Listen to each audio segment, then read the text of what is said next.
3 buwan nang paso ang kontrata pero nakatiwangwang pa rin ang isang flood control project sa Valenzuela. Sino kaya ang nasa likod ng proyekto? Alamin sa exclusive agenda report ni Joash Malimban. Patong-patong na mga kinakalawang na sheet piles at mga nakausling bakal ang naabutan namin sa bahaging ito ng Kanumay Creek, Barangay Kanumay West, Valenzuela City.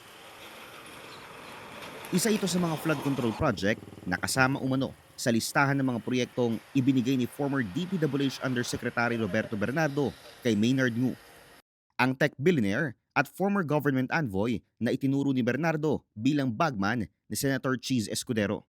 Sa isang Senate Blue Ribbon Committee hearing, sinabi ni Bernardo na nasa 20% ang komisyong ibinigay kay Ngu na para umano sa senador mula sa 2025 budget.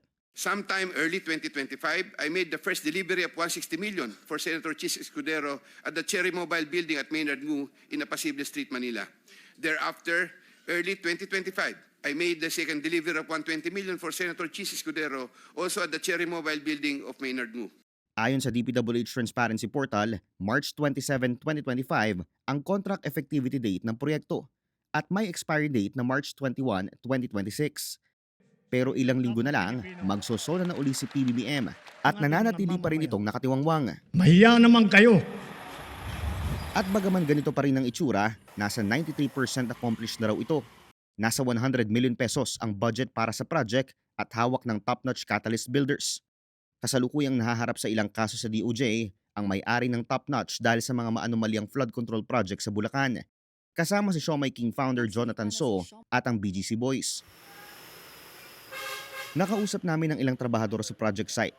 Tumanggi silang humarap sa kamera para raw sa kanilang seguridad. Pero sa kanilang pagkwento, pansamantala silang huminto sa trabaho matapos pumutok ang flood control scandal noong nakaraang taon. Bumalik daw sila sa paggawa bandang last quarter ng 2025 at tuloy-tuloy na raw hanggang sa kasalukuyan. Nang tanungin namin kung gaano na sila katagal na empleyado ng Top Notch, dito ikwento ng mga trabahador na hindi sila empleyado ng kumpanya. Sa halip, nagtatrabaho raw sila sa ilalim ng kinuha umanong subcontractor ng Top Notch, pero hindi nila ito pinangalanan.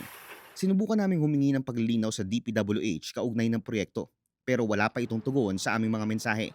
Una nang itinanggi ni Ngu at Escudero ang mga alegasyon na tumanggap sila ng kickbacks mula kay Bernardo. Para sa agenda, Joash Malimban, Billionaire News Channel.